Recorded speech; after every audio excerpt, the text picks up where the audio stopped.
So today we're going to be trying to add a Skidoo slash Lynx lanyard for, you could potentially add it as a kill switch, but my goal is for a heated shield. The reason we're doing this is because it's magnetic, and it's the way it's designed is a lot better oriented for riders, in my opinion, if you're on and off the sled a lot or you're just moving a little bit faster. So basically how this works is you've got your mount here, and it's a magnet disconnect. If you had a lanyard for your kill switch, that's where that would go. I'm, like I said, not using that. And it has a clip where you can mount it to your belt area, and then this can fish up through your coat. The main reason I'm doing it is for the magnet and to cut down on some cords, because I hate the cords coming out of the helmet the way they are. It seems like they break all the time. You're constantly going through them. So for part number, the first one I ordered was a Lynx, because I have a buddy who has a Lynx. However, if you're looking to retrofit this to a Polaris, I would recommend not buying this one, because the contour of it is just goofy. It's very specific to whatever sled it's going on. And it's not going to fit very easily. Here's the part number for the one for the Do. Right there, 860201719 ELinq. It's like a Gen 2 or something like that. And as you can see, it's very flat. So it's going to come with that. And it's also going to come with a rubber grommet that mounts behind it. Now this is retained with, I'm sure you could probably use screws if you wanted to. But it comes with these little push nuts, similar to like what they would use like in automotive for like heat shield.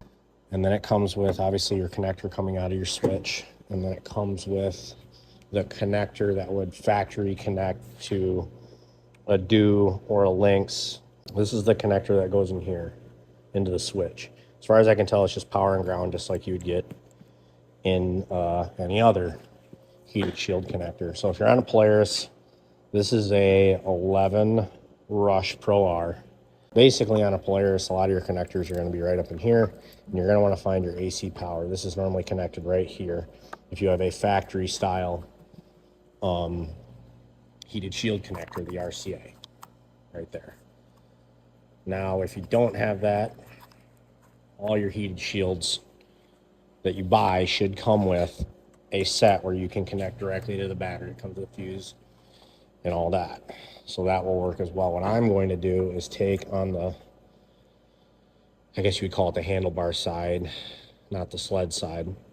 And basically I'm going to cut these and splice them with this, in line with this harness, to retain the factory wiring, so that if I still need to use my RCA, my factory RCA, I can still use it if there's a problem. And then use this so it's easy to disconnect and reconnect if you got to take the sled apart.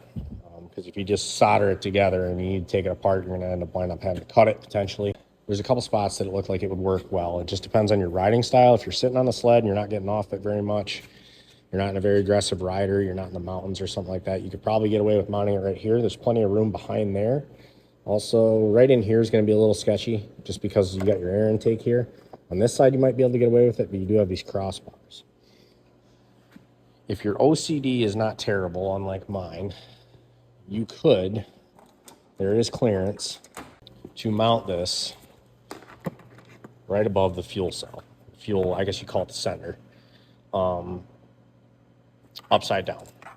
And you'll have the connector, which is magnetic, is going to connect like that. But it'll be upside down. So if that bothers your OCD like me, that's not going to work. Because if you do it right side up, I've tested it a couple of times. The pull on this, if you get way back on the machine, it's going to want to pull away. And if you're mocking it up on this side, the clearance between your mount and the tank is going to be really tight. I don't know if it was going to work. However, I mocked it up on this side. As you can see, I've drilled my pilot holes real small just in case this doesn't work. Looks like the clearance is actually going to work here. So we're going to try mounting it, and if that looks good, then we're going to wire it and see how it works. If you go to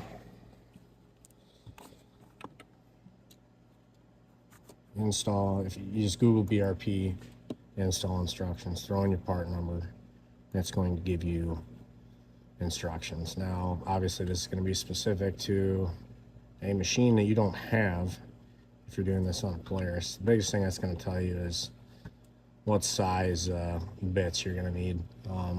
9/32 are going to be your holes, and then it's saying a 1-inch hole saw. And for your metric boys, 7mm drill bit or a 25mm hole saw. And that's what you're going to need to drill the holes for those lugs, and then your center connector for the switch itself. So I'm only going to be showing mocking it up on what I would call the bat wing. Before you can mock it up like that. Pull these, there's 2 push pins after your hood's off that retain it onto the fuel tank. Make sure you pull it away before you drill holes, because if you drill holes in your fuel tank, you're gonna have a bad day. And then basically what I did here is I mocked it up, and then with a Sharpie I drew all my pilot holes. I then made sure that the switch fit, the holes lined up, and then I marked my center hole, and then just kind of eyeballed it where it was going to be in the center. It doesn't have to be perfect. The spot that I chose, it was tight, but it did clearance okay. So let me log it through exactly what it wants to do. I'm basically at the point where I can tie this up. I'm going to check my power. So I'll disconnect it first.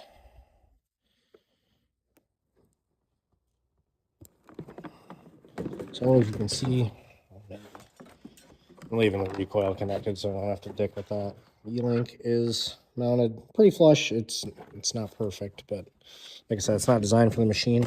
As you can see, the hole where the wiring comes out and those little clip nuts, if you take like a 8mm socket, put it on an extension, and start those nuts on those little nipples, you can push them on, and then you're going to want to put a lot of pressure on the back of the switch to make sure that they seat properly. And it, like I said, it's tight on that tank, but it does fit. The kit comes with a couple of regular zip ties, and then it comes with a couple of these joint, like let's see, I have another one there, where they can mount to like a piece of steel or a piece of mostly plastic, and they got little grabbers. So I just zip tied that together, and then left the connector right there, so that when you want to pull this bat wing off, you're not dicking around, unfishing a wire. So here is the modified, the one that came with my Do kit, and here's the Lynx kit. And as you can see, it's got these 2 connectors, and then this one single 2-wire. I just nicked it off right there. So you got just the female connector. That's what it would look like with it cut. I took that and routed that. There's a factory harness here for, that's actually the remote start harness. Through there, it's going to come up and just connect right here like this. And then found that DC power or AC power we were talking about, disconnected that, unrouted that. And then I actually cut the harness where it comes out of your main harness right down here. So there's going to be, it's kind of hard to see. That's where that harness comes out of the main harness. And what I did was, you know, cut this first back here so you have a good reference of what wire goes where. The yellow is going to be your red, which is your power, and the brown is, or green, I don't know, I'm colorblind, leave me alone, is your ground. So basically what I did is I just stripped the center of this harness and spliced the factory harness onto there. I'm a heat shrink and solder guy. You can use butt connectors. That would be fine. Then I ran the existing harness, if that makes sense, up to here and spliced it into the factory connection and plugged it in where it goes up to the factory RCA. And that's just so that that factory RCA is retained in case sell the machine, somebody else is riding the machine. Eventually, I'd like to make this a backup sled, and they can run a factory RCA to that. Or if there's a problem with this, it's entirely possible. So that's basically what I did there. And then I'm going to tape this all up. But before I tape it all up, I'm going to check it real quick. So Connect that. Get our ELinq magnet. I've got my power, my test light to ground. I believe the inside of that RCA should be power, but we're going to see what happens in real time here.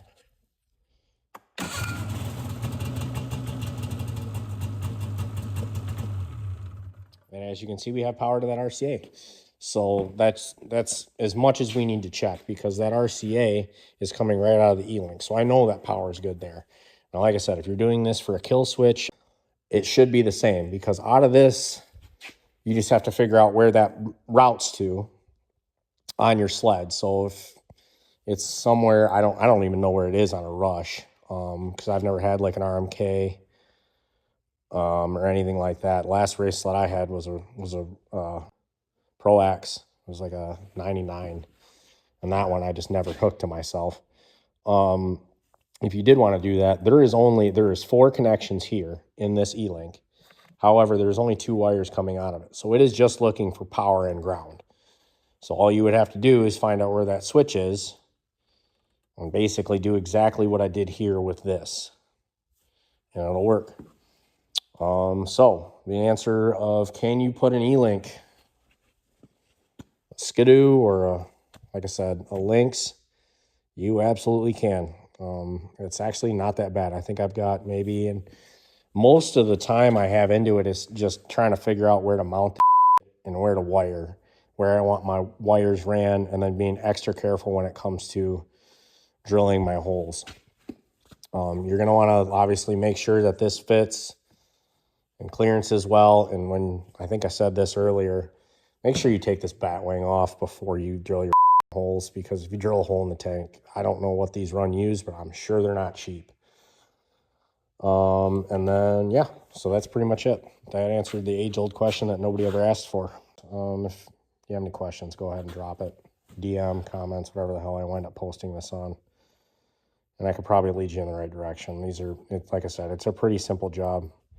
And this is heat shrink and solder. If you're anal about it lasting a long time, that's what I would recommend. These are solders, just whatever off the shelf. I have a Power Probe soldering iron, the gas butane one right here. And then I use the Power Probe micro torch for welding my heat shrink. And if you're looking for a good heat shrink brand, I ordered the wrong style, but I actually kind of glad I did this at the time. DigiKey, that's the website. And then there's the part number. There's the part number, that ESC35KND. Now, this is not your traditional, in a sense that it, normally this is open on both ends. This is designed for if you're going to like terminate a wire and you want to seal it. And all you have to do if you want to change that from that, it's a little bit shorter, is cut this off. So that's all I do with these. I bought a big bag of them, and I use them all the time for wiring and repair. And the nice part is like I said, if you just want to solder a wire, you just cut the end off. But if you want to terminate a wire and you don't want like something backfeeding and corroding a connection, you just put these on. So that's the part number, that's the brand. I don't know how much. This was not that expensive. There's 500 of them in there. And this is the heat shrink with the glue. So when you heat it up, the glue will ooze out of there, and that's the best wire pack wiring seal you're going to get. So if you're looking to do this, it is doable.